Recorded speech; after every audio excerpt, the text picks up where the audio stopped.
Good evening, everybody. Welcome to the Balie. My name is Ilko Bos van Rosenthal, and I will be moderating this evening. Thank you all for coming. Tonight we'll discuss to what extent the Russian opposition can help build a democracy while in exile. And we'll talk about many other related topics, such as, of course, the recent death of Alexei Navalny.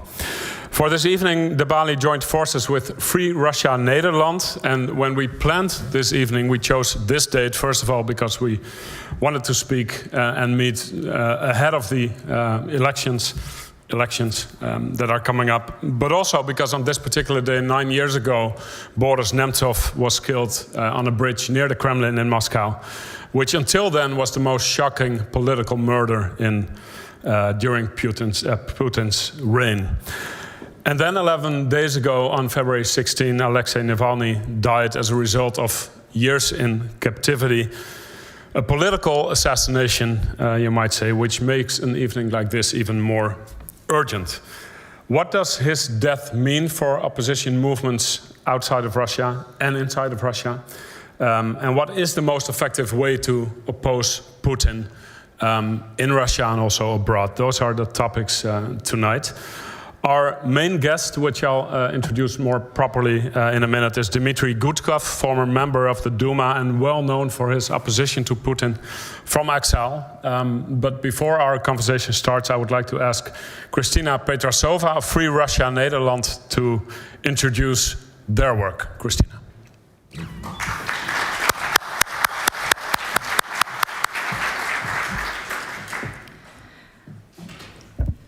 Good evening. Thank you all for coming. I'm Kristina Petrasova, one of the representatives of Free Russia Netherlands Association. The organization is a grassroots community of Russian-speaking residents and citizens of the Netherlands. We all share democratic values and an anti-war position.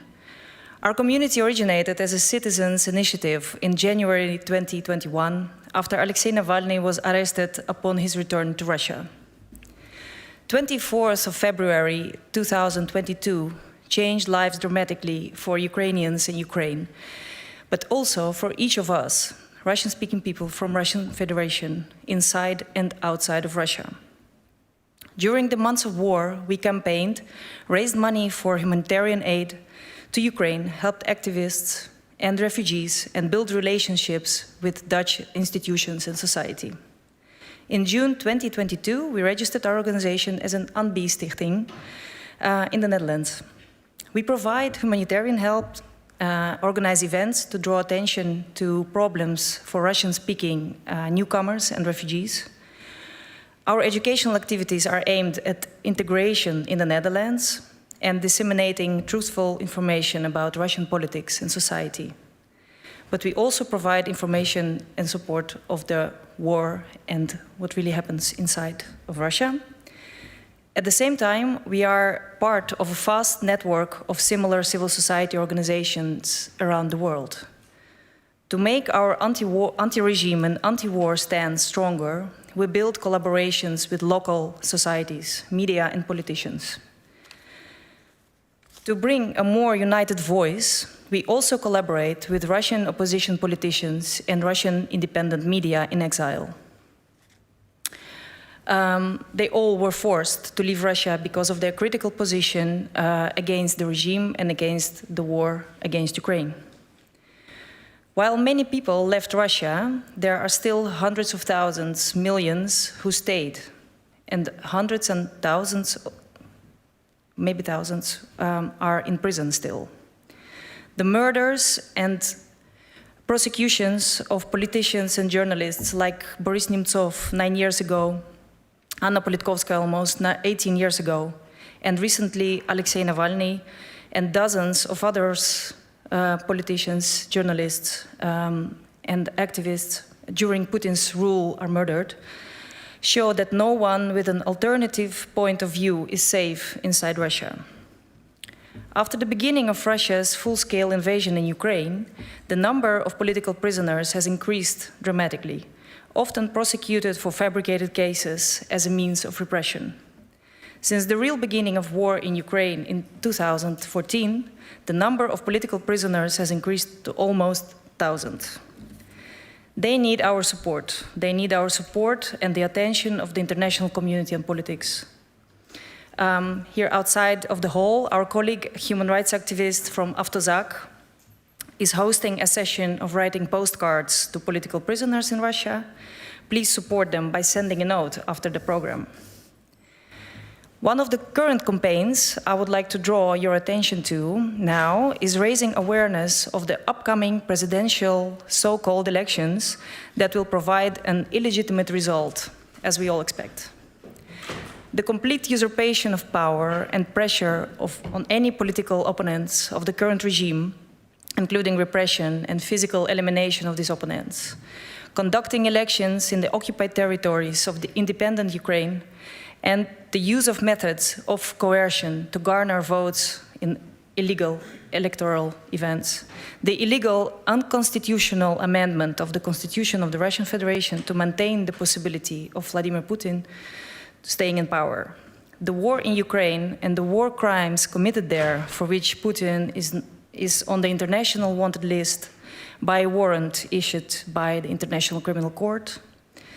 Taking the step of declaring Putin's presidency illegitimate will exert strong pressure on his regime to end the war in Ukraine.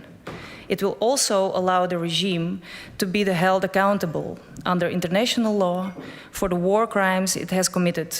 We urge you to back our campaign that already has been signed by more than 70 world leaders and political figures and by almost 30,000 of people. Today, we were generously welcomed by the Balie to talk about our multifaceted work. Thank you very much for this. Thank you very much for coming. And together we have invited guests who do the important work with us from a different angle, with guests from politics and media. Thank you for your attention.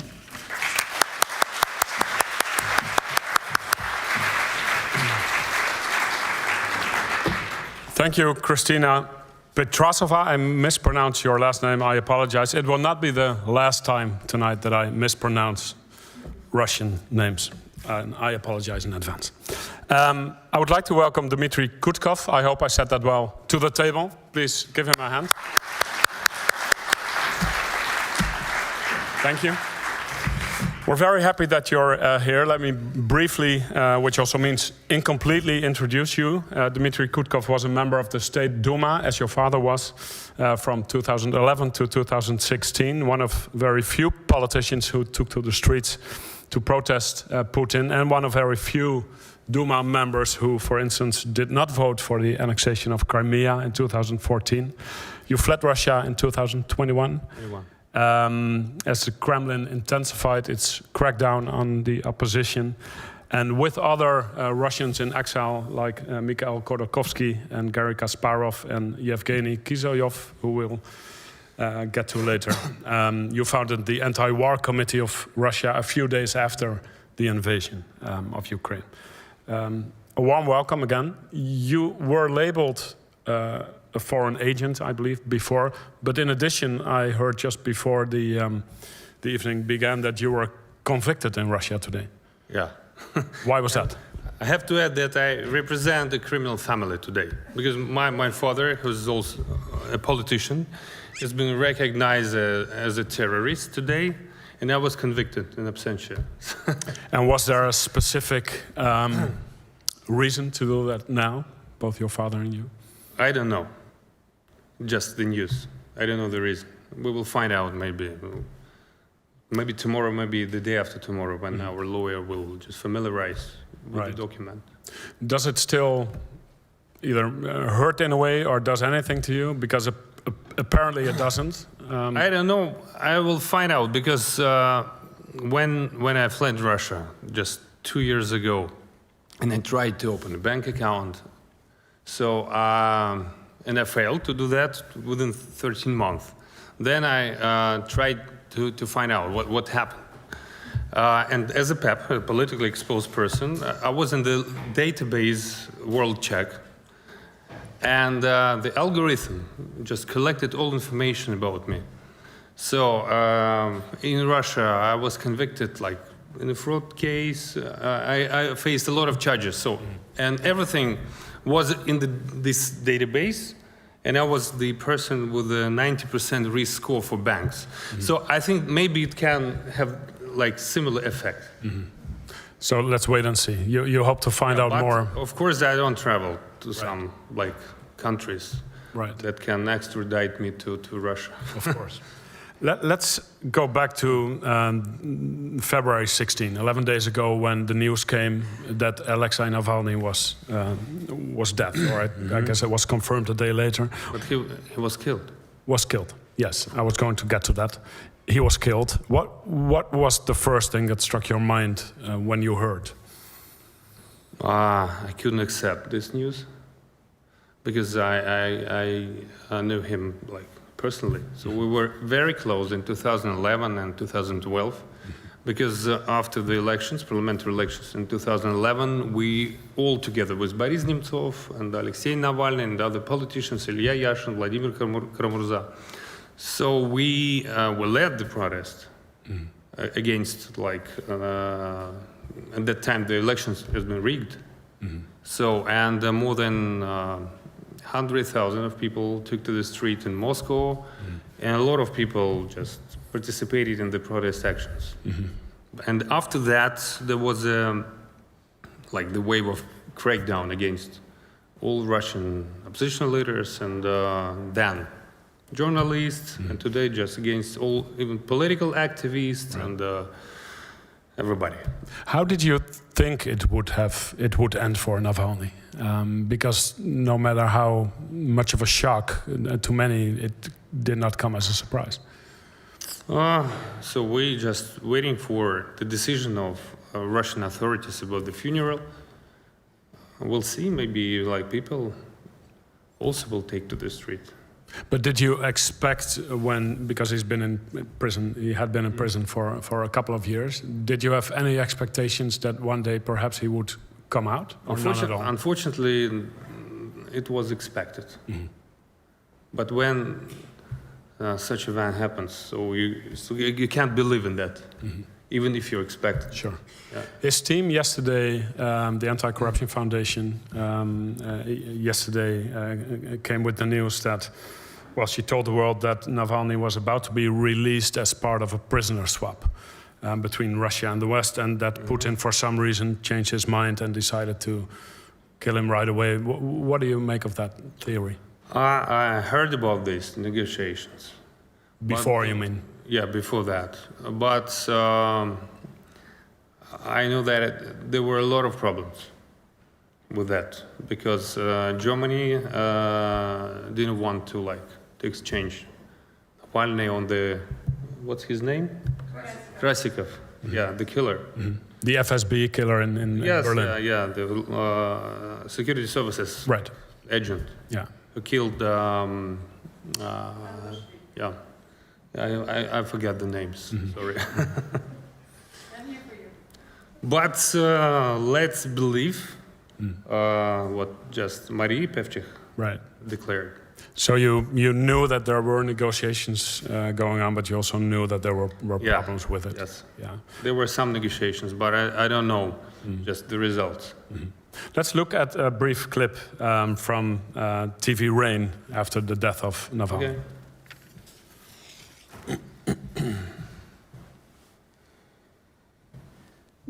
Alexei Navalny, the main leader of the Russian opposition, passed away on February 16, 2024. He did not die of natural causes. He was killed by the man who feared him more than anything else in the world. Alexei Navalny was killed by Vladimir Putin. Navalny's death felt like a personal tragedy to a great many people, the majority of whom did not know him personally. That is because he was that kind of person. Regardless of whether people agreed with him or not, everyone felt like he was always talking to them personally. It wasn't necessarily what he said, but the way he said it. No one could doubt that he wasn't just close to the people, but he was one of the people. Wanting to build a free and prosperous Russia wasn't just a political tool for Navalny, because more than anything, he wanted to live in that Russia. After all, Alexei was the first politician who used crowdfunding as the only source of income for his campaign for mayor of Moscow in 2013. All of that made people feel that Navalny wasn't just a politician who wanted to get popular. It was like that ended suddenly. But you, like you said, you knew him well. You crossed paths. You marched together.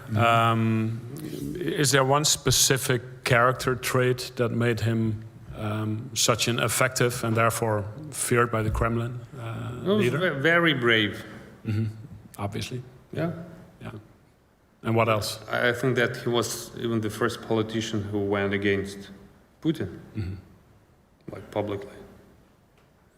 What many people wondered, because he fled to Germany when he was poisoned, and then he returned to Russia after a while, which many people have trouble understanding. Do you understand it, and can you explain his reasoning? Even he did so himself, but... You know, I made a different choice. But many people in Russia consider that if you want to be a politician, you have to be inside the country. But now we can see that it was, I can't say that it's a mistake. It was his choice. Sure. Yeah, but unfortunately, it ended up like, you know, badly. With a tragedy. Now, maybe he could do more, even if he was in exile. But for me, it's very difficult, you know, to express these estimates because I know that it was his choice. I know that many friends and colleagues suggested that he shouldn't go because.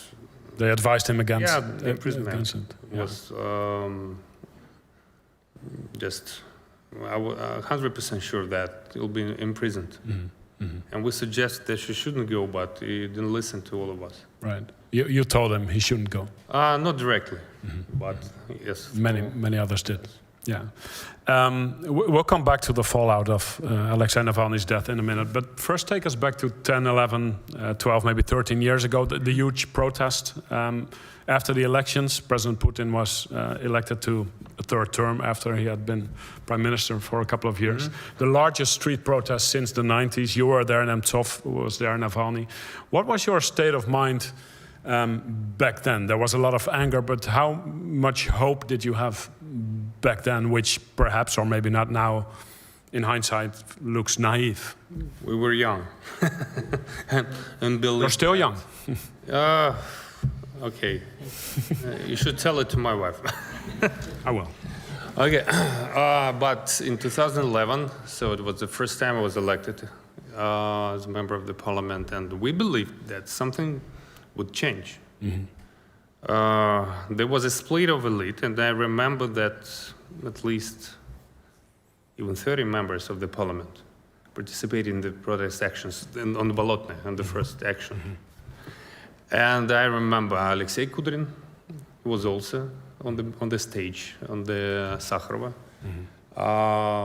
Mikhail Prokhorov, a Russian oligarch, and many other authorities. I saw a lot of mayors of like some cities.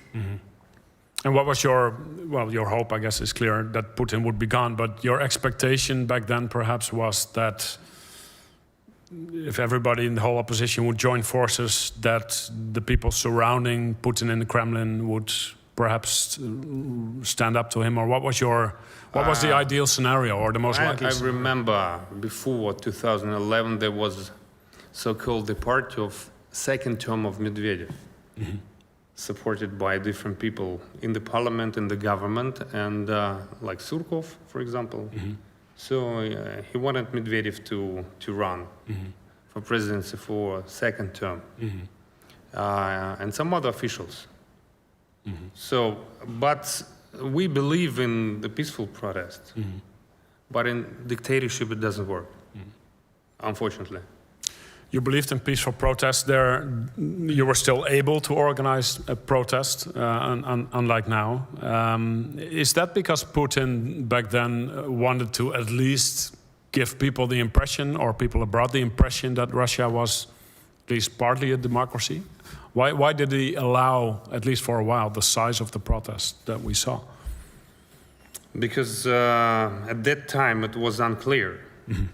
For him as well, yeah. Yeah, because I think that some people, even in the security services, could support if the situation,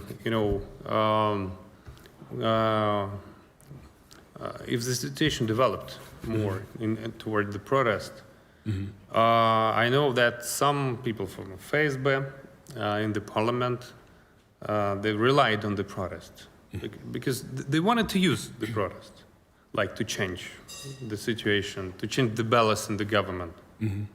But when Putin came back to the power, he initiated the Bolotny case against the opposition leaders, and so. Can you explain that case? Can you explain what that was? Some leaders of the protest was imprisoned, like Sergei Udaltsov, for example. He was the leader of the, what's the name of his movement? Like he represented the social, the leftish protest movement. Your helpline is sitting right there. Your left front. Yes. Right. Yeah, I'm forgetting. No. Names. You have other things on your mind. And many other people. Right. Many other leaders and political activists were imprisoned, and it has been done in order to prevent people to frighten people and to prevent them from taking to the streets. Because the street protests eventually were a turning point for Putin as well. He saw that he didn't like the size of what he saw, and that's when he turned the screw. Yeah, he didn't like the size of the protests. He didn't like the moods among the Russian elites. And so I remember the decision of the government to increase the state funds for political parties. One of the conditions was to get rid of all participants of the protest. So I was expelled from the party. So my father, he was also a member of the parliament. He was even expelled from the parliament by the voting of the majority. So without any court decision. We'll get to. And it was the signal to the Russian elites, like to refrain from participating in the protest movement. Did he want to leave at least the impression of he has always allowed some kind of opponent in the elections, somebody who could get a few percent just to. I think that Putin was impressed by the Middle East revolutions in the Middle East. Right, which happened around the same time. Yes. Yeah. So he was reinstalled as president in 2012, and 2 years later he decided to annex Crimea. Let's look at another clip. It happened later. So. Sorry? It happened later in 2014. Yeah, right. 2 years. There were a lot of protests against the law that set a ban for adoption. The anti-Magnitsky by American citizens. Right. Yeah. It was very crucial for changes in the parliament because I remember that many members of the Russian parliament was against that law, but they were forced to vote for it. How? So, that at least half of Duma, they're businessmen, they keep a lot of assets. Inside countries and outside countries, and they understood that if they vote against or just abstain from voting, they would lose. They would lose their fortunes. They would lose their enterprises. They would lose their assets. Right. Which has been a continuous one of the ways that Putin has always held on to power. So, and after that bill, after this law, so they lost any moral rights to go against the regime because they voted against orphans, like the bill killer. Right. Yeah. In 2014, as I said, Putin decided to annex Crimea. Let's look at his announcement on March 18 of that year, 10 years ago, almost. Истерику. Отказаться от риторики холодной войны и признать очевидную вещь. Россия самостоятельный, активный участник международной жизни. У нее, как и у других стран, есть национальные интересы, которые нужно учитывать и уважать. Я обращаюсь к народу Украины. Искренне хочу, чтобы вы нас поняли. Мы ни в коем случае не хотим нанести вам вред, оскорбить ваши национальные чувства. Мы всегда уважали территориальную целостность украинской державы. Крым – это наше общее достояние и важнейший фактор стабильности в регионе. И эта стратегическая территория должна находиться под сильным, устойчивым суверенитетом, который по факту может быть только российским сегодня. I guess it's an understatement to say that this moment still resonates. Did you realize at the time how, first of all, how historic this was, and also what the consequences might be? I think that everybody realized, Right away. of course. But there was no chance to vote against that for many members of the parliament. You abstained from voting? Yeah, there were just 4 of us who didn't vote for annexation of Crimea, but other MPs that voted for that. What would have happened if you had voted against? No, for me it was okay, like to vote against, but we decided to create like the group of people with the same, like, position. Right. And we had, now I can say that, we had like Sergei Petrov, who was member of the parliament and one of the main sponsors of the opposition, and in order like to save his assets, so we decided to be on the same page with him. Right. So that's why we abstained. We didn't vote. It's what we didn't abstain. We just didn't vote. didn't we didn't vote. participate. Right. But we made the clear statement against the annexation of Crimea. And why would it not have been a problem if you had voted against? I'm just curious. Nothing. For Nothing. me, nothing. Nothing. But for Nothing. Sergei Petrov, it was crucial. Yeah. So we needed him as a sponsor of independent media and the opposition. So we tried to save his business. But it was nationalized just Right. 2 or 3 months ago. Right. Right. So in the end, it didn't help. You said you knew right away. And we led the peace march after that. Against annexation, against the war in Ukraine, Right. against the aggression. You say everybody knew the historic importance of what happened, but that doesn't mean that you, or did that mean that you foresaw where we stand 10 years later? I mean, the invasion of Ukraine as a whole. Valery Zubov was one of the 4 members of the parliament who didn't vote and was against that. He said that the war would be possible. And you didn't believe him back then? Well, at that time, just 2 days before the annexation, I didn't believe in annexation. And of course, I didn't believe in aggression. Right. So now I can't believe in the death of Alexei Navalny. Right. Murder of Alexei Murder of Navalny. Navalny. Like I said 9 years ago, Nemtsov, who was a deputy prime minister under Yeltsin, but a very outspoken opponent of Putin, was shot in the back, was killed in view of the Kremlin. He died hours after appealing for support for a march against the war in Ukraine, and Yes. he was about to expose Russian crimes in eastern Ukraine.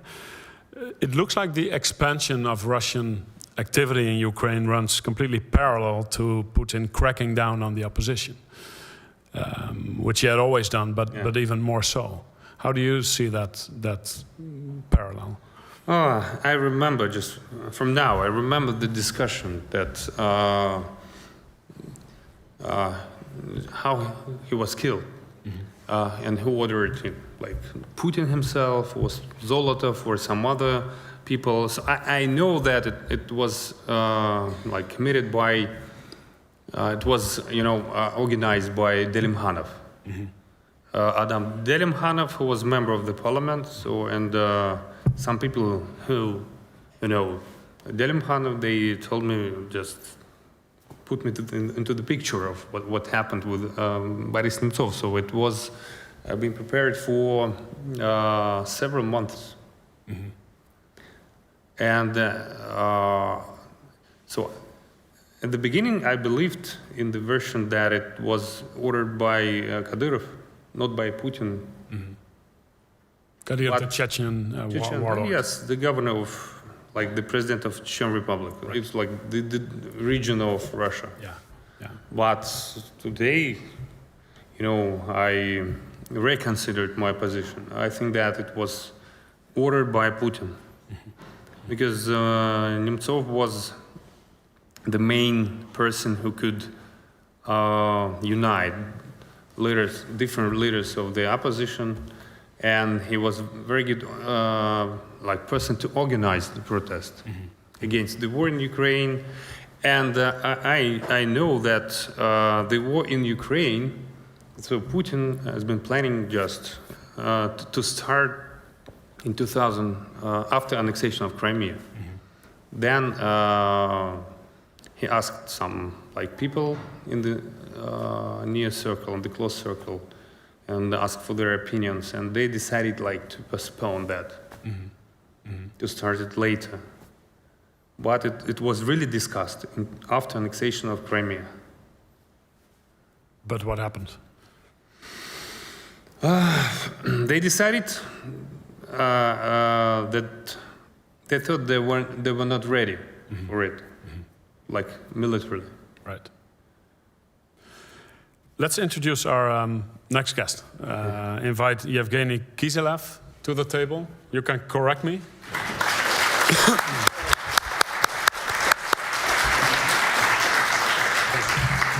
Almost impeccable. Thank you so much. I briefly introduced you before as a member of the Anti-War Committee of Russia. You're also a very well-known television host, one of the co-founders of NTV, not MTV, but NTV, the biggest independently owned TV channel in Russia in the 90s. You were the host of perhaps the most influential weekly commentary program of that time. But NTV was taken over by Gazprom in 2001. Well, actually, it was taken over by the Kremlin. Right, eventually. You know, yeah, with the help of Gazprom. with the help of Gazprom. Working from Russia became impossible for you as well. So you moved to Ukraine, I think, already in 2008. Correct. For several Ukrainian outlets, and now you have your own YouTube channel with hundreds and thousands of followers, which many of us can only dream of.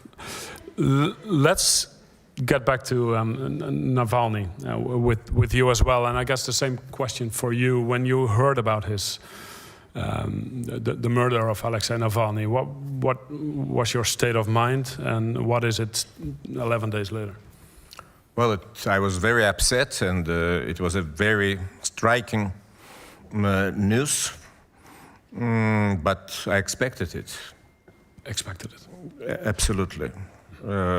Well, you know, emotionally, you hope that it will never happen. Like Dmitry said, basically. But, well, thinking over it, from the very beginning, it was perfectly clear that he is risking his life. And when it was announced that he was sentenced to 19 years of imprisonment, and when he was moved from a prison not far from Moscow in Vladimirsky region to the very northern, probably the most northern prison that exists in Russia, well, it was very clear to me that he will probably never come out. I was wondering, so you live in Ukraine, what has the response to his death been in Ukraine? They are obviously fighting their own war with Putin, but how did it resonate? Well, I'm not living in Ukraine anymore. No, I know. But And I can judge only by reading social media, and talking to my friends and colleagues there. Well, basically, let's face the truth. He's not popular in Ukraine. Unfortunately, there was not a lot of grief. He made some unfortunate remarks about Crimea, about Ukrainians being almost the same people as the Russians, which is a very unpopular point of view in Ukraine. Actually, I never met him personally. He became a well-known public figure and a politician when I was already living in Kiev. I once interviewed him, and it was a lengthy interview on my program. Probably it was in the end of 2011 when there were huge opposition demonstrations in protest to the major falsifications during the election to the State Duma. Then he became very well known as one of the instigators of those protests. Right. December 2011. That's why I invited him. And I remember asking him a couple of questions about what he feels about Ukraine, what he knows about Ukraine. And he started reminiscing about his childhood when he spent summers in a village near Kiev where his relatives used to live. And well, again, I completely, I was not very happy about those remarks and dropped the subject. Okay. So that's why, unfortunately, many people in Ukraine do not share our grief and the grief of his supporters. Okay. Let's face this reality.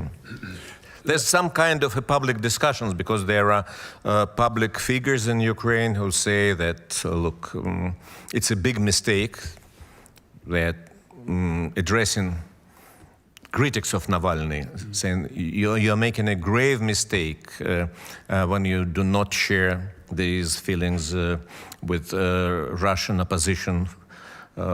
The enemy of our enemy should be our friend. Yes, but, well, it doesn't work now in Ukraine, unfortunately, because people are dying there every day. Yeah. Ukrainian cities are bombed by Russian aviation or hit by Russian missiles every day.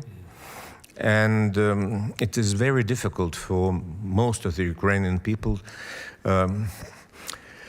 to make any difference between the good and the bad Russians. The war and the anti-war committee. It's like Germans during the Second World War. Many people across the world would never believe that there are good Germans. Remember Remarque, remember Thomas Mann, and many others. Yeah.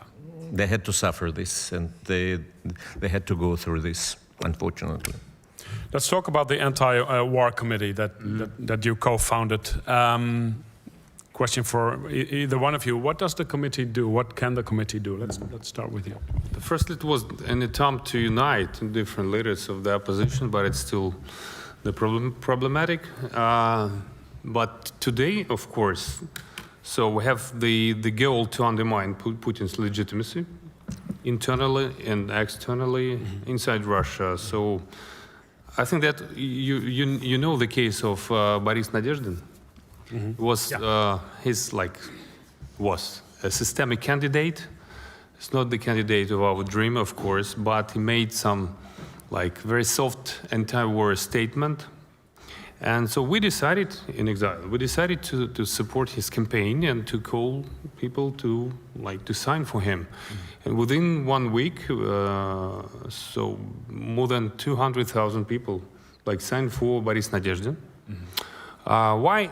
This is very important case because Putin declared he collected 3 million signatures, but nobody believed in 3 million signatures. But everybody believed in 200,000 signatures Boris Nemtsov, but he's not allowed to participate in the presidential elections. But within just 1 week,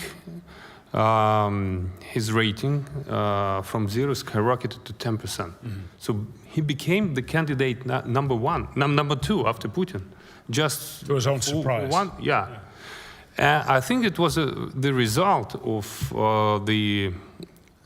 I can't say the opposition, but the exiled Russian civil society that united and supported his campaign.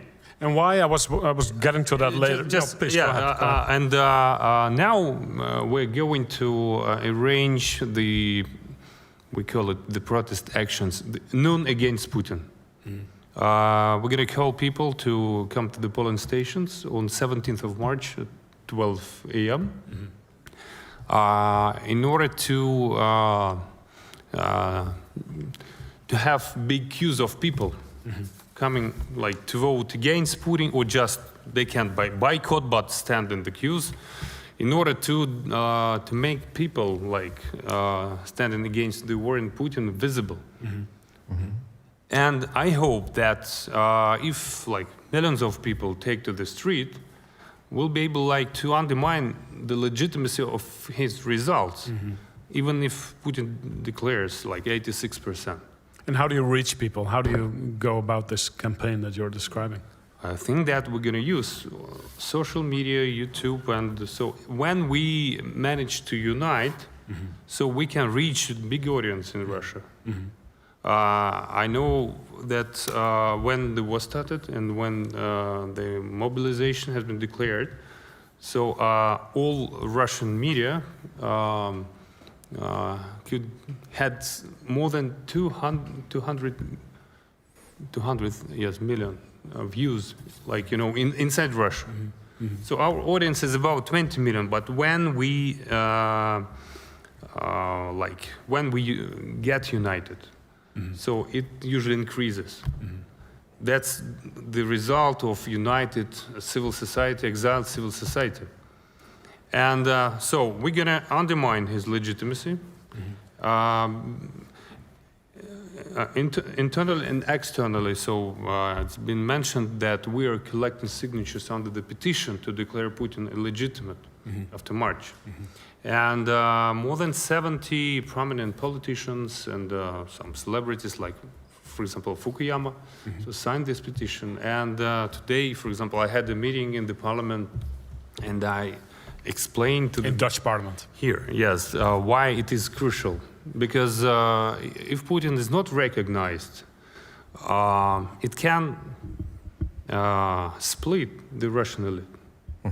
Because most of them, they kept money in the European Union, in the United States, not in Northern Korea or China.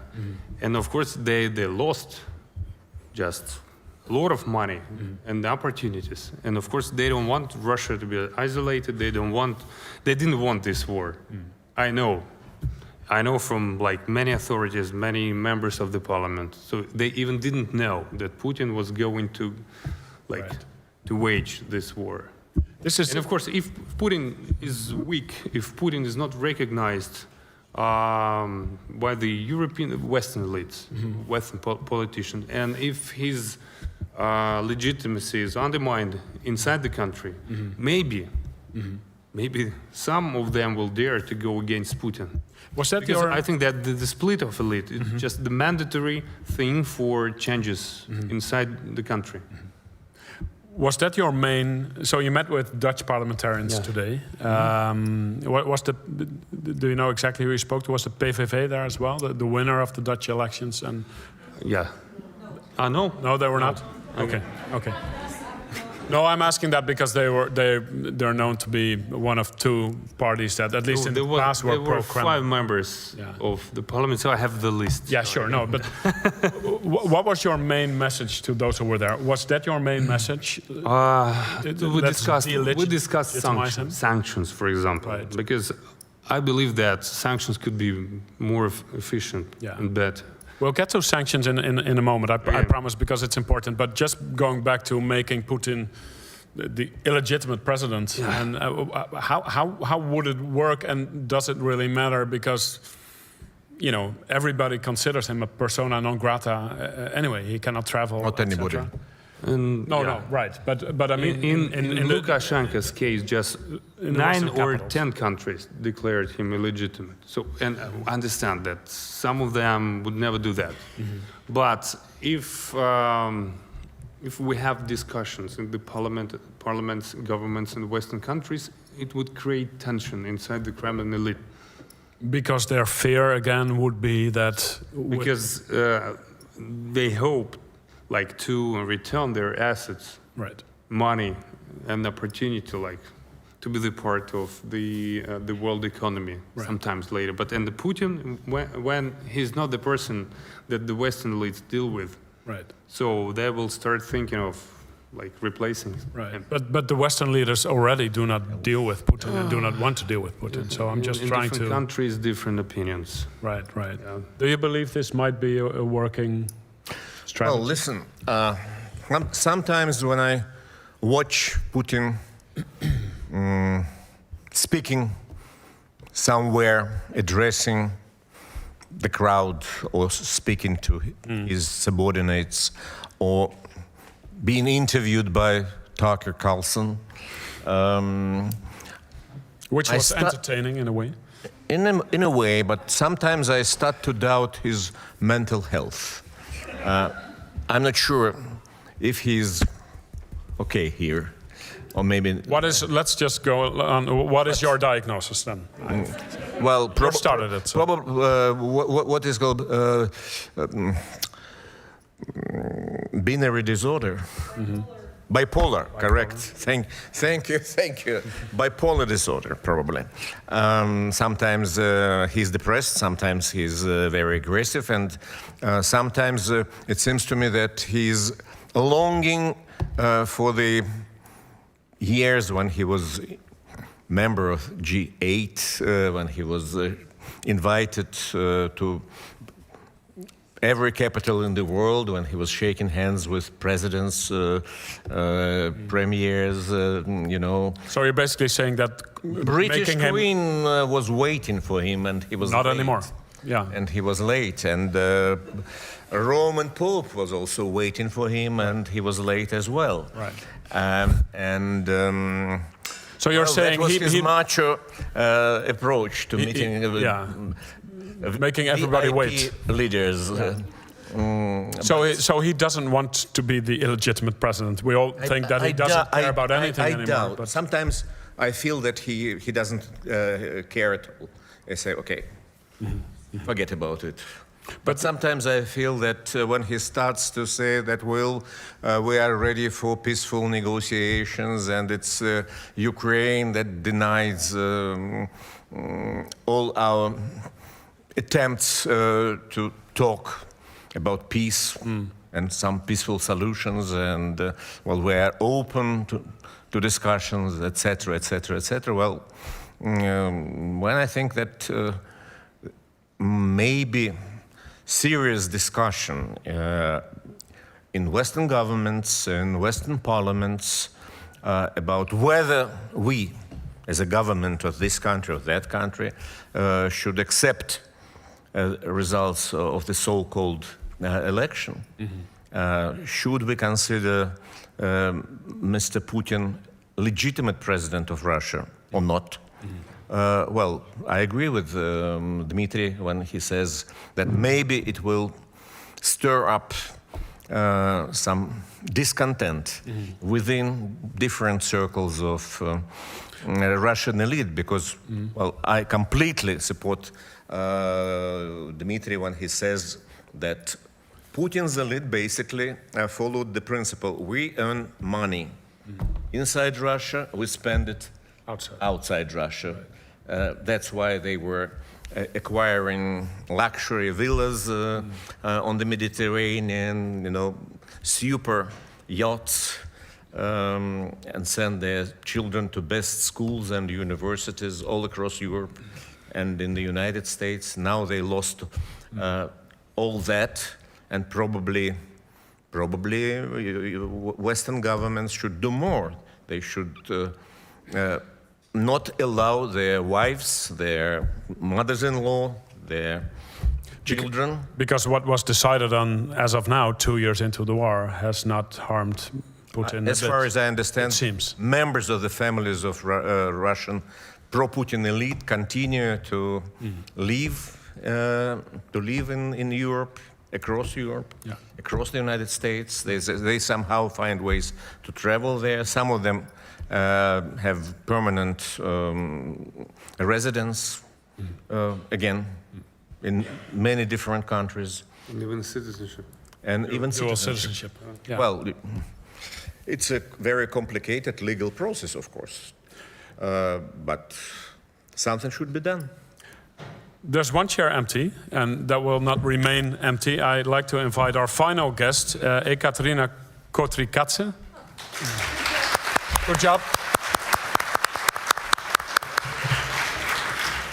I tried. Thank you, Ekaterina. You are a Georgian-Russian journalist, a news director, and an anchor at TV Rain. Dost, I think is the better pronunciation. You led the first independent Caucasian station when you were 25, if I Years ago. correctly. Years ago. You worked at RTVI, which is a multi-platform Russian language media outlet based out of New York. Used to be a good one. Used to be a good one, not anymore. You then came back to Moscow to work for TV Rain, and when that became impossible, you went to Latvia, and now you're in Amsterdam. Yes. And we're happy to have you. Being a free, independent outlet like Dost, TV Rain, automatically means that as press in exile, you take a political position in a way, right? You want Putin to go, and at the same time, you're an independent press. Is that sometimes hard to reconcile, if you know what I mean?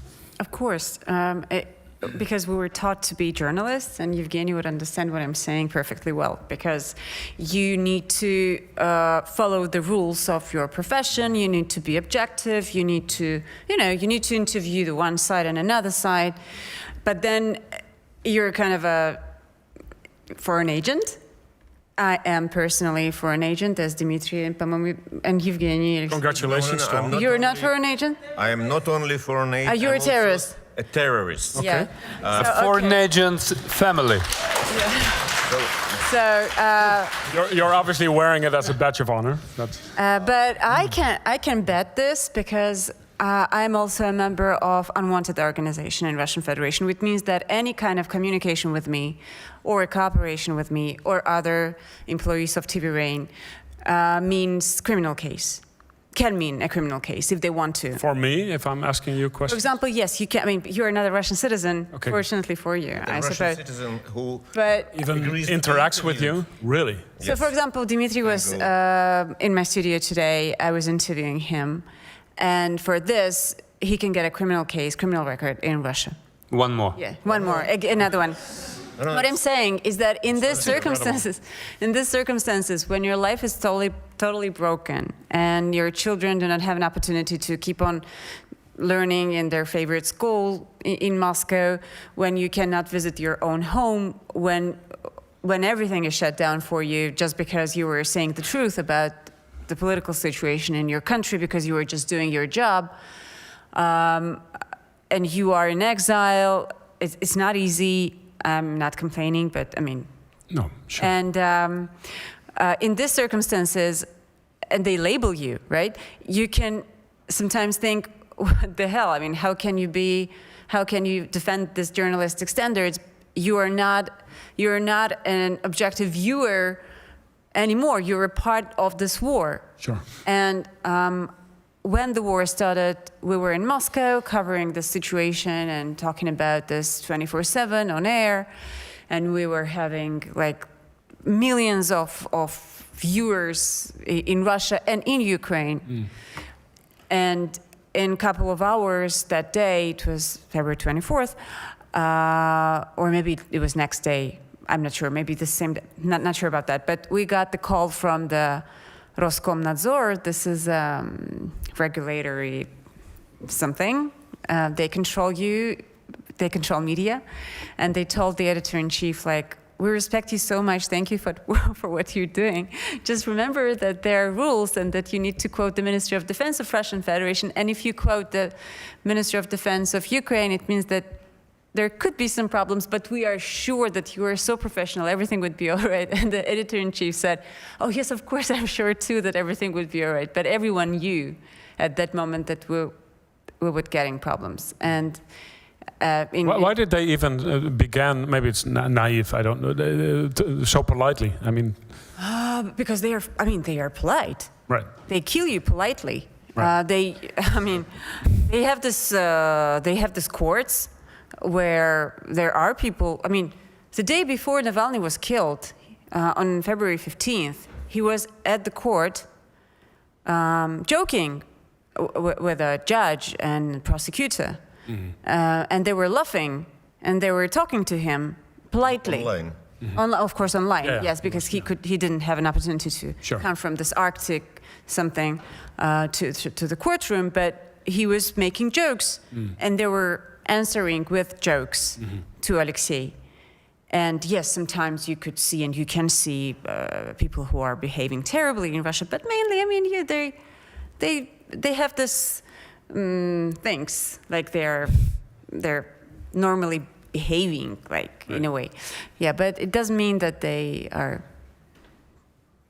obey the laws, right? Unfortunately. Just briefly about TV Rain, because you operated from Latvia for a while, and then you had to leave there as well because TV Rain was deemed as being pro-Russian as a result of some remarks one anchor made. Correct me if I'm wrong. No. But that does mean that whether it's just or not, your station has been looked upon with some suspicion from several. Yeah. I know it was an incident, and again, please give your explanation, but is it a difficult position to be in?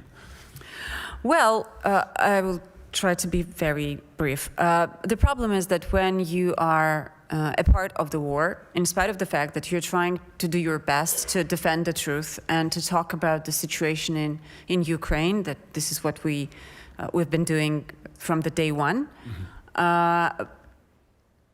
you still have a Russian passport. And for some countries, not some countries, but some parts of societies in different countries, it already means that you are guilty. Right. Just by having a Russian passport. Yeah. Yes. This is not fair, but this is understandable. Well, if we talk about Latvia, they have this terrible experience of occupation, terrible experience of trauma, which is still there. This trauma is very painful for them. So, yeah, unfortunately, because of this one mistake of the anchor, he misspoke. He was fired next day by myself. Still, there were terrible consequences. They took away our license. They shut us down. It was very painful, but it's okay.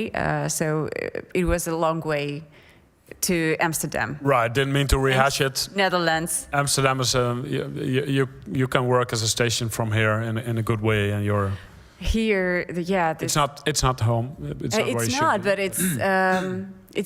it's really normal. I mean, it's normal, and they don't think that you are good or bad because of your passport. Doesn't mean what kind of passport you have, which is, I think, the value that we need to fight for.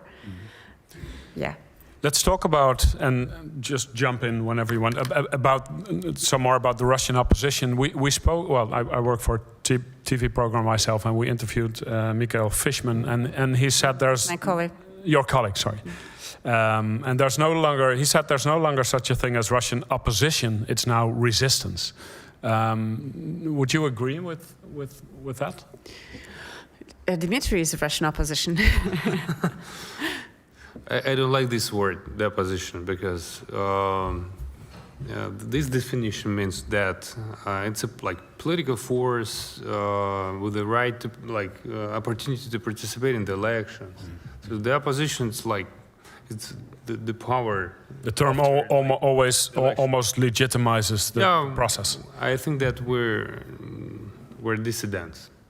So of course we have like more influence than the Soviet dissidents used to have. Sure. Because of the social media. But inside Russia, yes, we were like the opposition leaders. We participated in the elections. In 2017, we managed to win 267 seats in the Moscow like district council. Municipal elections, 267. So, and all like famous and prominent like Moscow politicians, just they participated in that campaign. Like Ilya Yashin became the deputy, a municipal deputy, Yulia Galyamin and many other prominent politicians.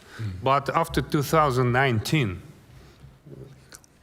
when we tried to run for Moscow City Council, so the situation has changed drastically. Because we will find ourselves in a jail instead of the ballots. Because Several times, right? More than once. Ilya Yashin 5 times in a row, 10 days, 10 days, 10 days, just every time. And right now Ilya is in prison. Right. Yeah, and now he's in a prison for 8 years? 8.5 years. Yeah. So we collected also signatures in order to participate in the elections. Each has to collect 5,000 signatures. But we didn't participate in the elections. We were imprisoned because we were not allowed to run. And we called people to take to the street. So it was like so-called illegal protests, and we found ourselves in jails. And after that, so we can't like call elections as elections. Right. I prefer to call it special electorate operation. Well, We have like special military operation. the election operation. Well, that brings me to that's a very interesting point. How would you, and that's a question I guess for you as well. How would you advise Western media to describe or to cover? Should Western media stop calling it, even though they always say it's it's fake? And should we stop calling it elections? Should we stop using the word opposition? Definitely. Don't call these exercise election. Right. As far as I mean, it's always added that it's illegitimate, but still. well, it's an exercise in a fake election. Right. Right. A theatrical performance, Usurpation of power. which aims at just legalizing next Putin's presidential term. But speaking of the opposition, I think that opposition is an institution that can exist only in a constitutional democratic state, where we have free elections, parties fight for parliamentary seats, a party or a coalition wins majority, or sometimes not even a majority, when they form a government, appoint a prime minister. Well, opposition is a luxury of a constitutional, legal, democratic state. Right. I think that now we are talking about, resistance or forces of anti-Putin resistance that unfortunately have to act outside of the country. They're political immigration.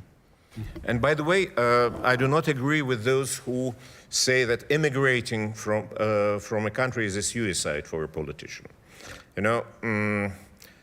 I hate Vladimir Lenin, but he was an emigre for more than 20 years, I think, all in all, or for about 20 years. And he returned to Russia and he took power.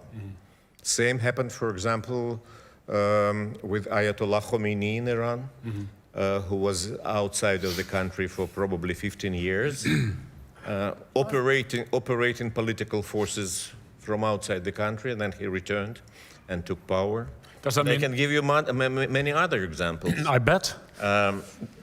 So I do not agree with those who are saying that those who flee, Right. whereas those who flee and do not return to Russia are committing political suicide. Is it the opposite at the moment, that opposition against Putin can best be done I from think abroad? they can operate much more effectively outside of the country. There is no chance for us. Right. Inside the country, they can't have to- operate they have to inside the hide. country. So No, I know, but we spoke about Nadezhdin earlier, and you said you were surprised about. I mean, you took some. It took some hope from it, right? Yeah, but Nadezhdin is a person. I mean, we were just talking about that with Dmitry before the meeting started, and there is certain skepticism in terms of Boris Nadezhdin, because he is the guy from television, and we need to understand that this is a figure of compromise. It's not about him, about Nadezhdin at all. It's about the hope, because there's hundreds of thousands of people who were standing in lines to leave their signatures for Boris Nadezhdin. We're thinking not about Boris Nadezhdin. Sure. He is no one. He used to be no one. Now he's very well known, and so on and so forth. But he used to be no one. He was just a guy from the screen, and he used to take part in this television shows on NTV, which used to be Yevgeny's television company, but was taken over. So this is a guy symbolizing a hope for people. And he was representing, for a lot of Russians, he was representing Alexei Navalny, who was in jail in Arctic North, terrible penal colony. And then right now, the main thing I think about Boris Nadezhdin is just that he has actually proved, and we have proved together, and the politicians in exile and all of us and journalists, we have proved that this Russian Federation is not a gathering of Vladimir Putin's fans. It's not a majority loving their president and ready to be puppets of this terrible regime. There are millions of Russians who do not like what's happening there. And these lines have proved that. It's really important.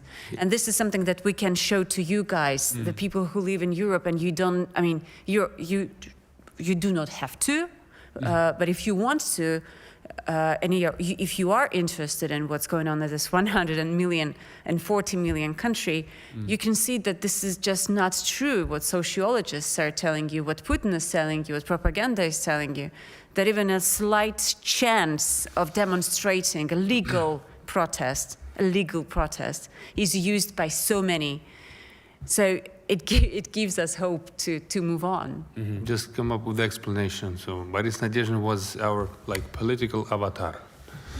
Yeah. During this You can project anything. Absolutely, you know. Yeah, and his rating skyrocketed from 0 to 10% just for 1 week. Because everyone has decided to support him. And without being the most charismatic politician in Russia, right? I mean, Listen, I was very, very skeptical about Nadezhdin because I knew him for many, many years. And I was disappointed by the fact that during a certain period of time he was playing not so good a role of being invited to many television programs as Liberal.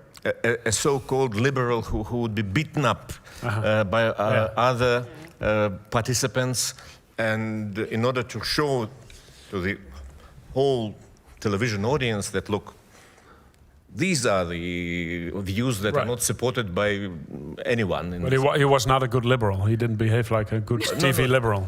But when I saw these queues, people standing in lines queuing for an opportunity to sign up for his candidacy, I decided to watch an interview that was done with him by a Russian journalist living outside of the country, actually an emigre, and I was very disappointed about actually the things that he was saying. I didn't like that interview. Right. But then I understood that it's not about him. probably the avatar. many people who queued Right. there during the night, they never saw a single interview by Nadezhdin. Right. They were just, it was a demonstration against Putin. Look, we are going to support anyone. But people do want eventually. I understand what you say about an avatar, but people also want a face, right? Nemtsov perhaps could have been that face. Navalny was obviously that face. And I was wondering if It's not a face, it's a tool. No, not a face. a tool. Tool. Okay. Tool for the any protest. Sure. An illegal protest. But then- if it's possible, I just want to give you one the argument how this election should be covered by Western media. Of course, there are a lot of authoritarian regimes in the world, and the leaders are recognized by the Western institutions. But what differentiates the Putin's so-called elections from other elections? Because they're conducted on the occupied territories. That's the first argument, and it's the key argument for Western countries, for Western governments. The occupied territories, and it's conducted there. So it's important for you because if Western politicians recognize Putin, it means that they recognize annexation. Right. Second, he's in the wanted list, Putin, by the Hague Criminal Court decision.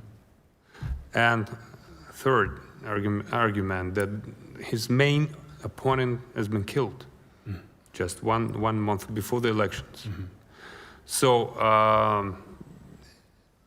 and of course, no one from the opposition is allowed to participate. Right.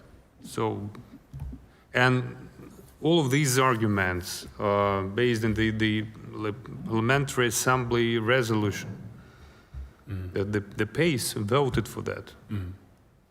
And I think it's crucial. We will keep that all in mind. One thing you'll hear, and I think one of you may feel quite strongly about that. One thing you hear often in the West, and perhaps it's a lazy claim, is that the Russian opposition is too fragmented. There's too much infighting to really make a fist. And until the opposition is more united, you will not be able to make a fist. What is your, let's start with you, your response? Because I'm sure you're familiar with that.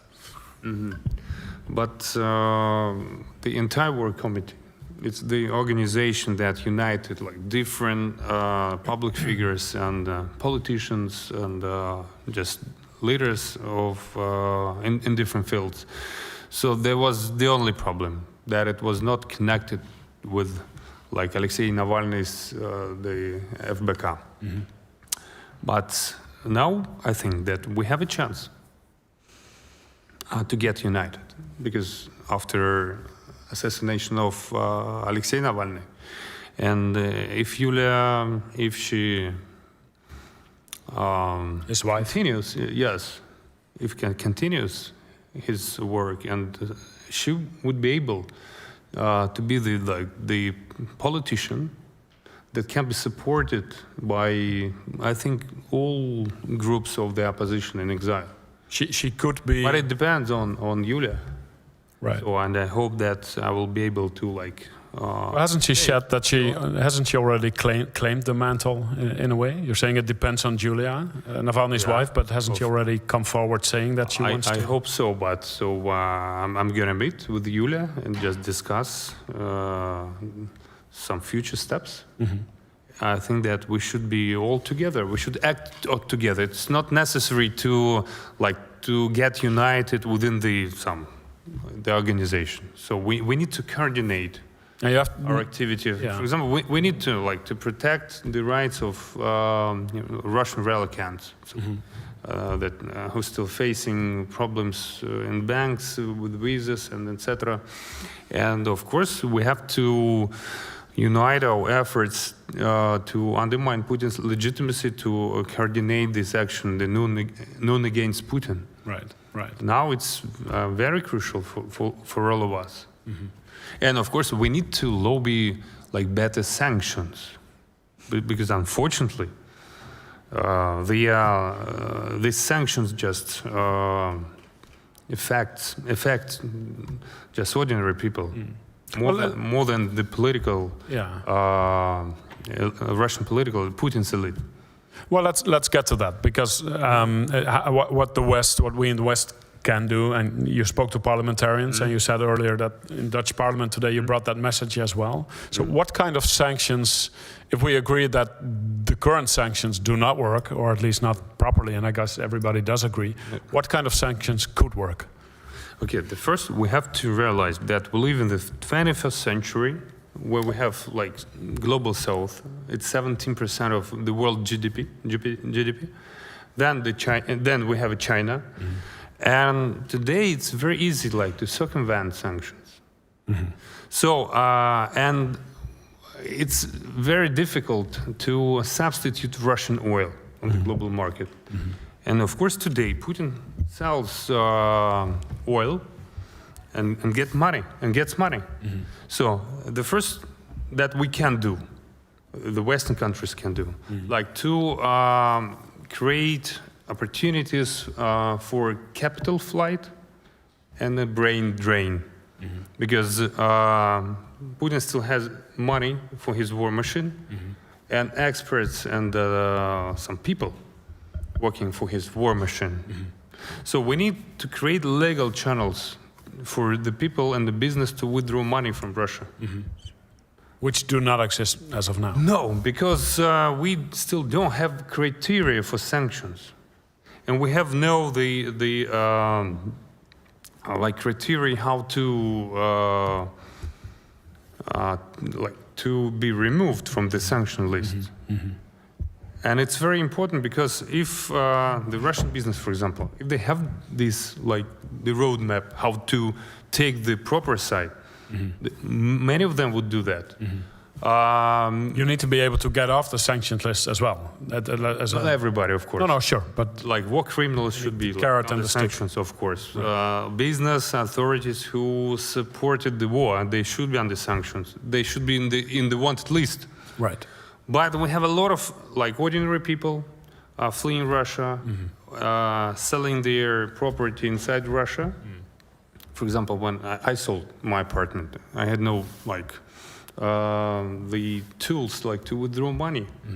So of course I found the opportunity, but it was very difficult. But for millions of Russian immigrants, it's still a serious problem. And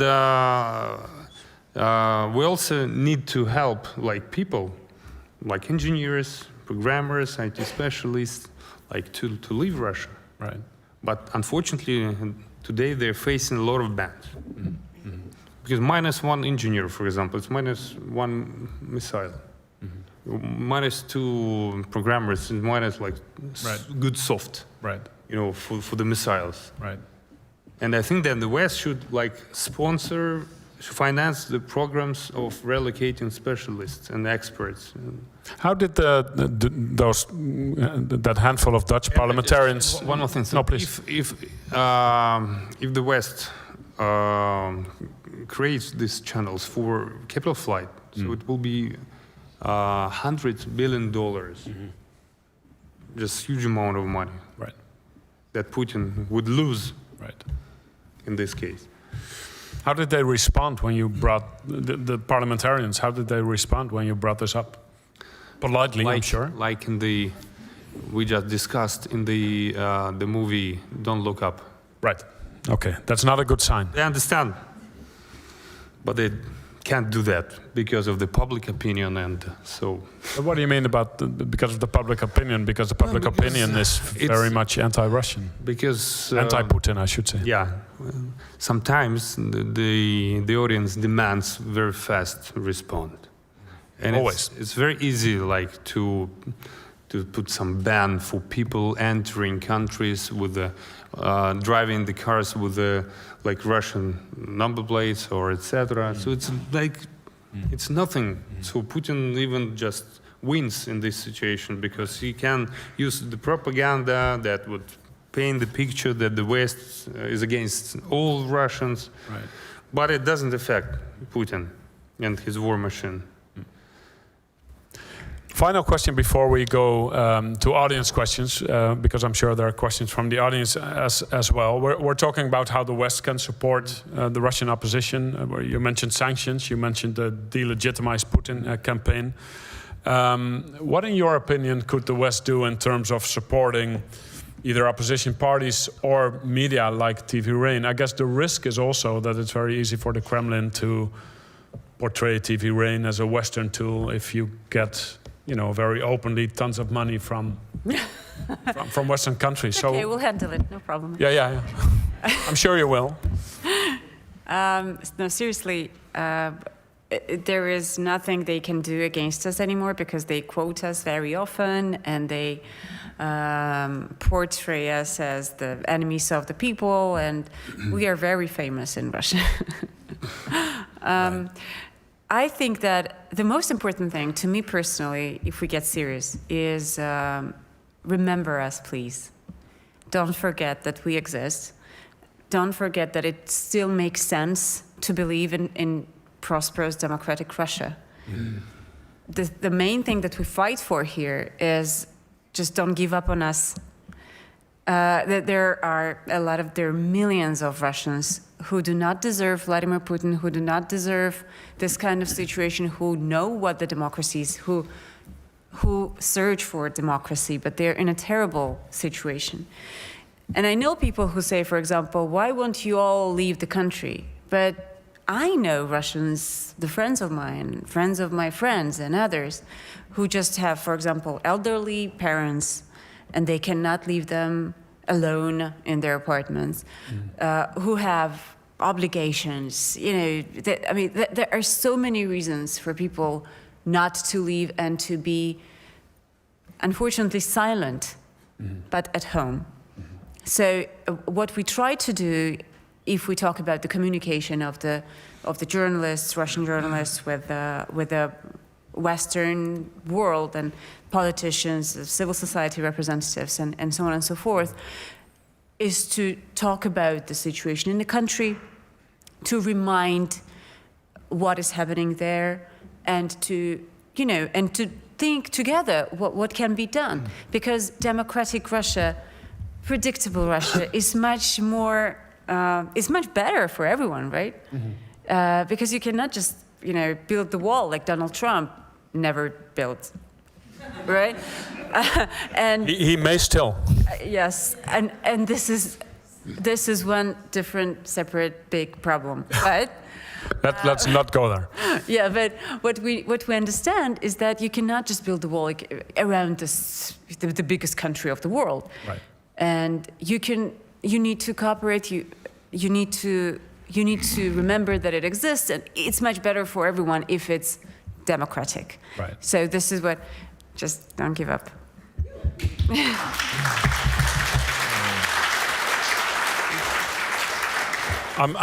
I'm pretty sure, by the way, that Donald Trump does not agree that Russia is the biggest country in the world. But that's another matter. Are there questions from the audience? I hope there are, and I think there are, for any one of our panel members. And Veronica, yeah. Thank you very much. I really enjoyed the discussion. Even though it didn't quite meet my expectations, because the title was How to Build a Democracy in Exile.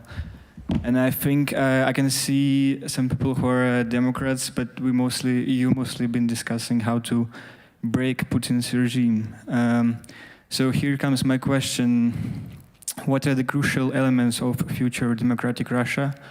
And we can see now there is a process that is called elections. There are laws that can totally destroy you if you have other opinion. There are courts that prosecute people with other opinions. So we see that this is not enough. This is not the Russia we want. And yeah, if you have any ideas, what is a future democratic Russia? Thank you. Do you want to take it? Well, it's a big question. Long discussion. Very difficult question. So, okay, the first, I don't believe in revolution scenario. So I don't think that people will take to the street and would take the power. So I believe in the split of elite. And in this case, there will be like 2 or 3 powers inside Russia competing each other, fighting against each other. And the civil society will be and can be the part of one of the group. So it always happens during the transit from dictatorship to democracies. But it's a very long discussion. So we need to boost the split of elite, and the sanctions just can be the good tool for that. And we have to work to undermine his legitimacy, Putin's legitimacy. And at the same time, we need to prepare the roadmap for future reforms. So we need to drastically change the constitution, the legislation, and etc. I believe in the parliamentary republic and federalization. Maybe,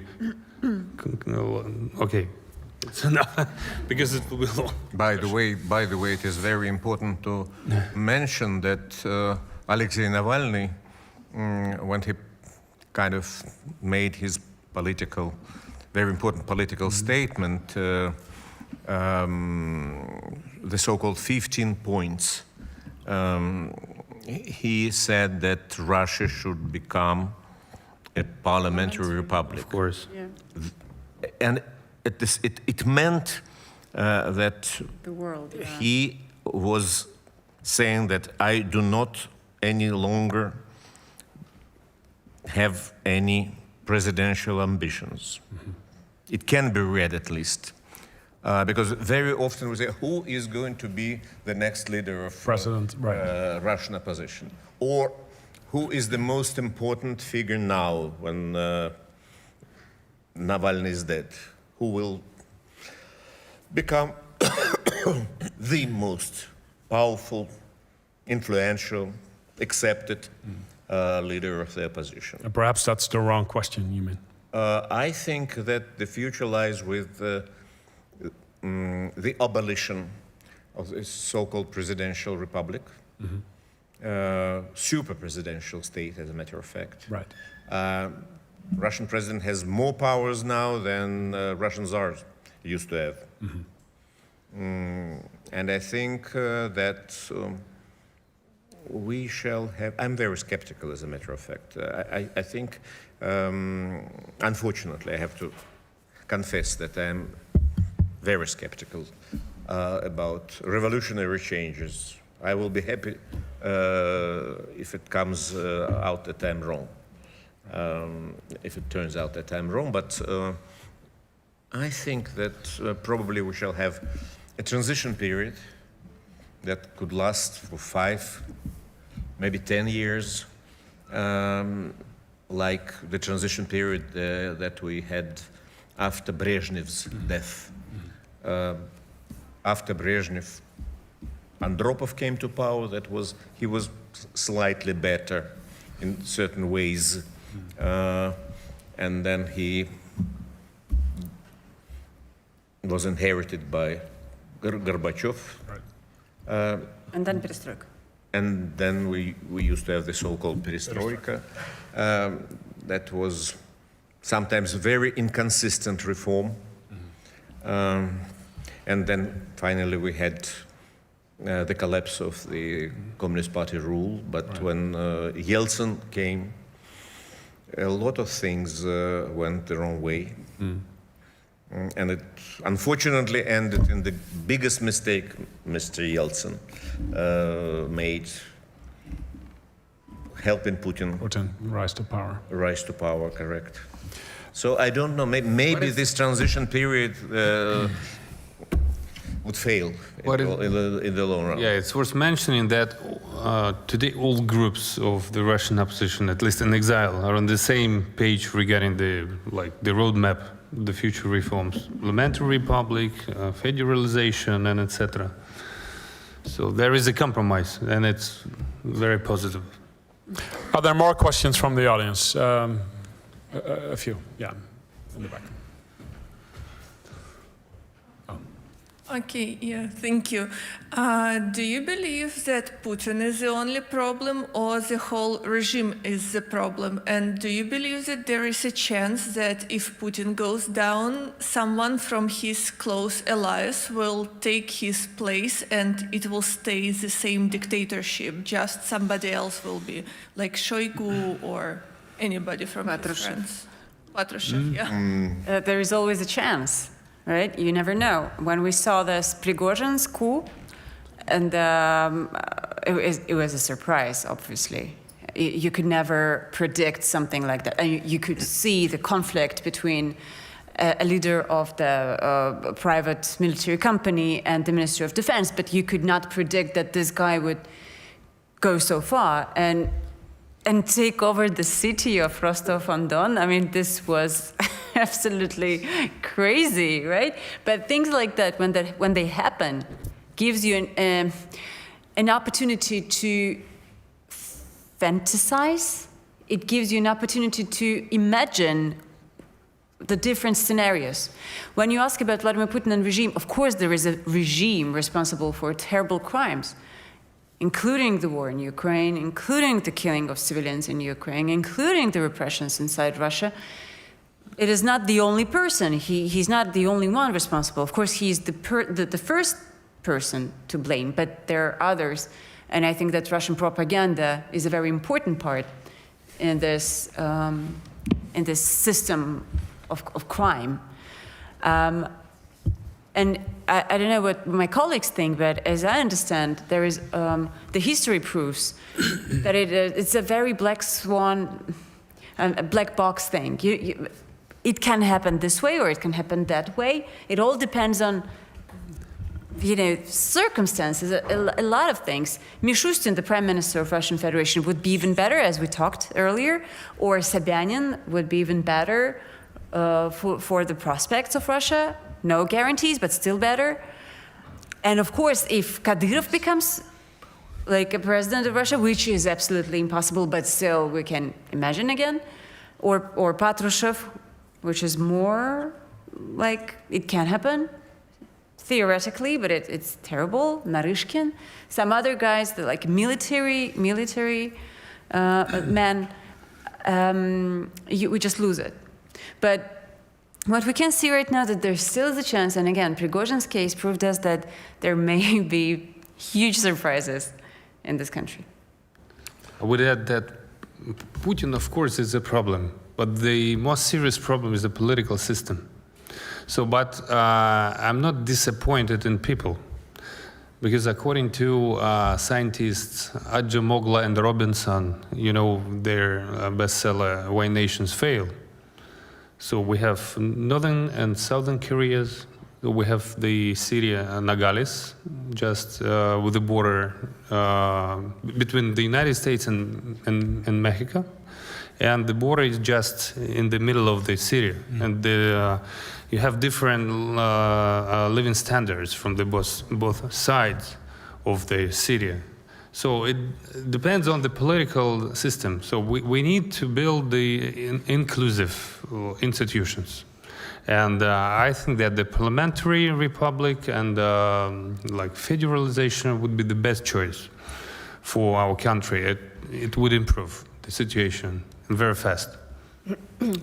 I think that the biggest problem is not Putin and not even members of his regime. I think the biggest problem is a very significant number of people who support Putin and who are quite happy about his politics. Unfortunately, look at the war that is being waged by Russia against Ukraine. It's not Putin who is killing Ukrainian people.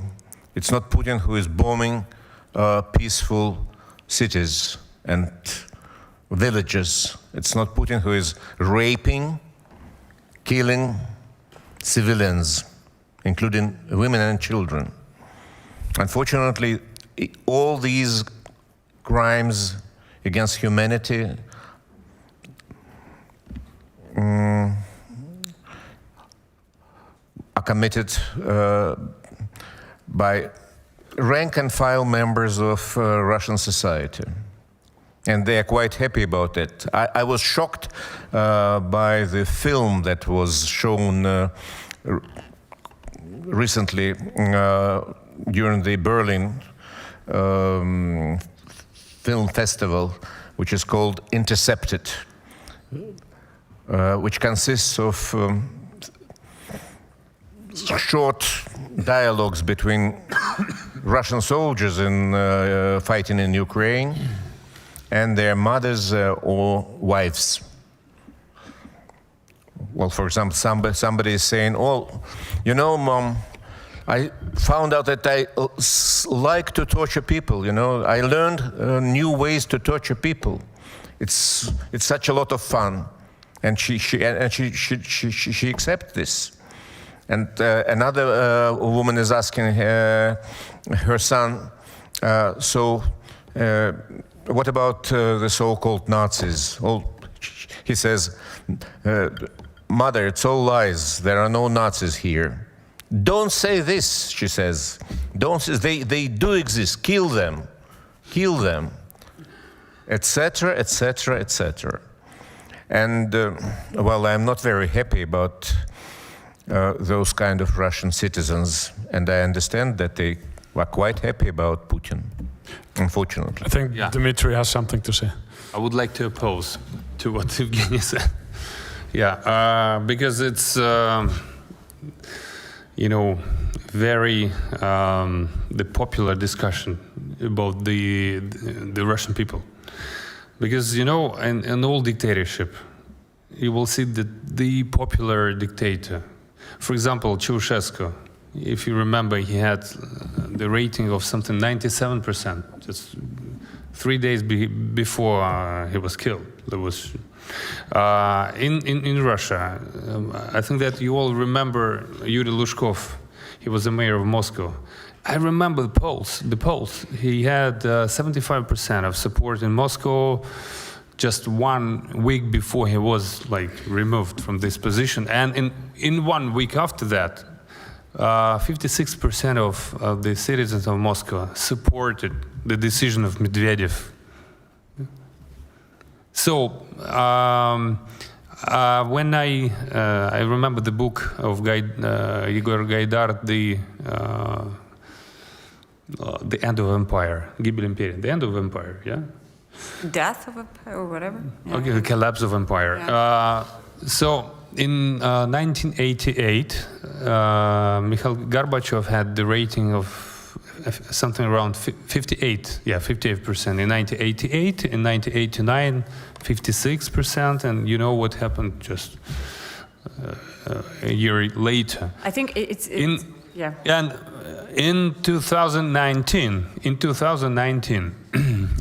when we tried to participate in the Moscow Council elections, so we had at least 15 people who had all chances to win the elections in constituency, not in by party list, but in the districts. So where you have to get the majority.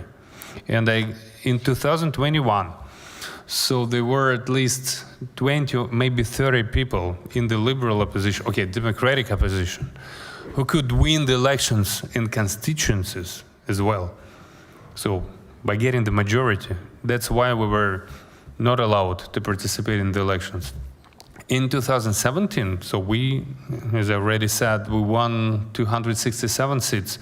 In Moscow, we had very good results in other cities, big cities, without the access to the state media, with a lot of problems for businessmen to finance our independent campaigns.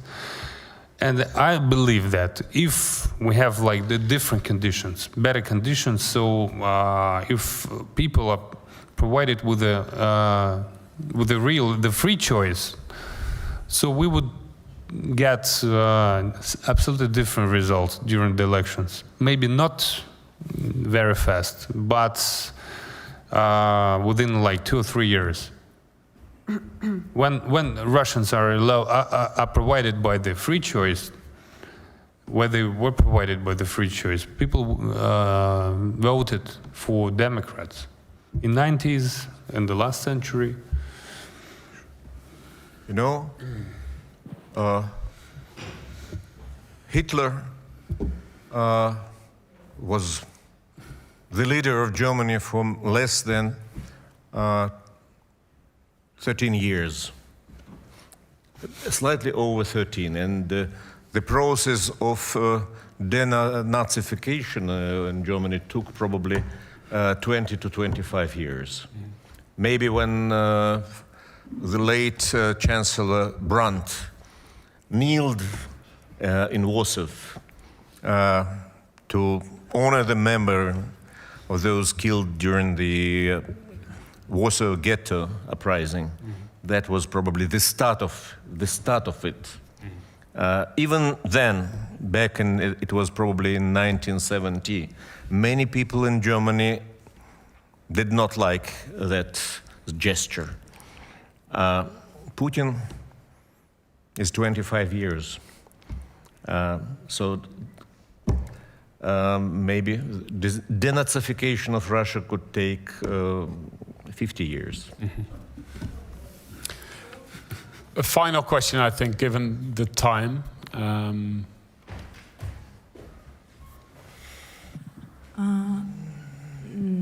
I have a question about how we can talk about the democracy in the Russia without the topic for the Russian modern colonialism, because the first colonial war by modern Russia started in 1994 by Boris Nemtsov in the Chechenian Republic.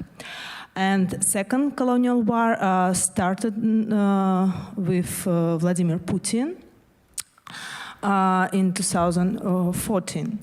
And now we know the Russia, what is this? This is huge territory with a lot of colonials, like Yakutia, Buryatia, Tatarstan, and Chechnya, and another nation.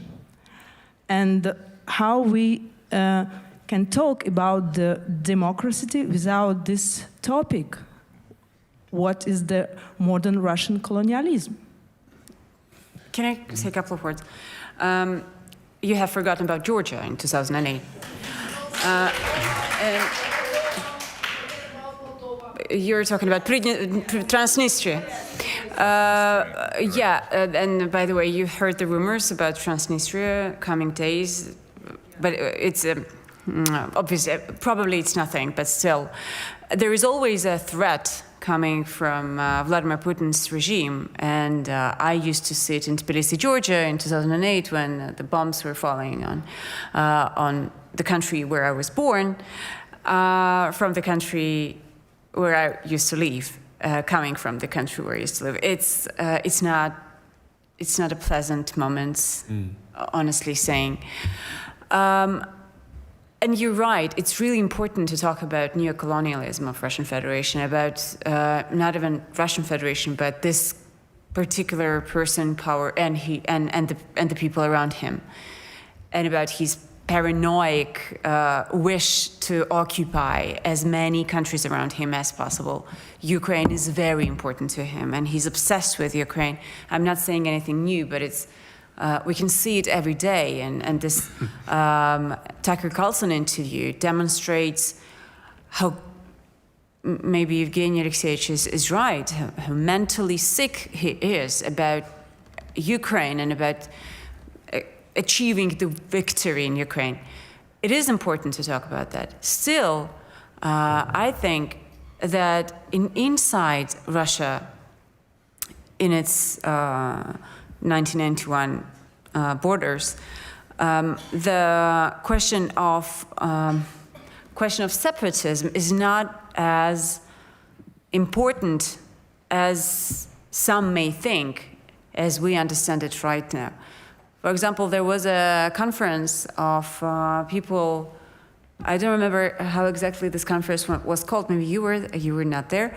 But where the representatives of different regions of Russian Federation came and started to talk about the wishes to have separate states and so on and so forth. And it was like terribly funny. I'm sorry about saying this, because Ilya Azar, the journalist of Novaya Gazeta, our friend, well, a colleague, he has published a huge article about this representatives of separatist regions who do not represent anyone, who do not know anything about what's going on in these particular regions. So on this stage, I would say, this is just a small example, I would say that the idea of free,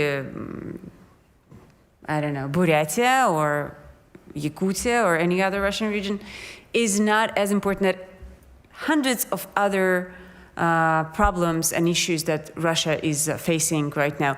But of course, in a democratic, normal country, all the problems should be discussed. I just don't think that this is, I think that Ukraine is important.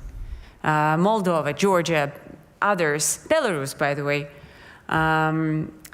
it is something that we are seeing as a big threat.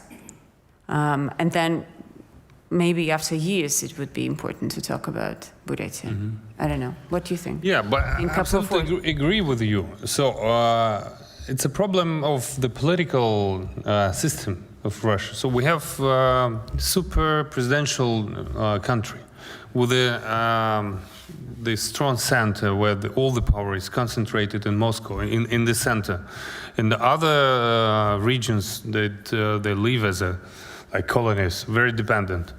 So we need to change it. So we need like to build confederation, like we need to like to develop federalization, to give more power to regions. And in this case, so it will be just a different political model that will help us like to avoid this problem, to solve this problem. So, and if, for example, the parliamentary republic with strong regions will never live and will never develop as an empire, because regions will be independent. They will have a right, even if they want to leave, for example, the country. They should be provided with this right, but it should be like restricted. For example, it should be done within 10 years or 5 years, like in some other countries, because if it happens very fast, it can result in some like military conflicts between regions. So, but the regions should be provided with the opportunity to live, and should be provided with more rights. The biggest problem is that in most regions, Russians are leaving. They sometimes present a majority, even if this or that region is considered to be a national autonomy. And, you know, it creates, it will create lots of tension and lots of political difficulties if just announce that every national region could go tomorrow and become independent. And what will happen with those Russians who would oppose this? I think you may be able to tackle one of these three guests on your way out or at the bar, but I think we have to call it a night. I want to thank you very much for coming, Dmitry, Yevgeny, Ekaterina, and perhaps we should, you said don't give up on Russia, perhaps that's a good way to end. Thank you all for coming.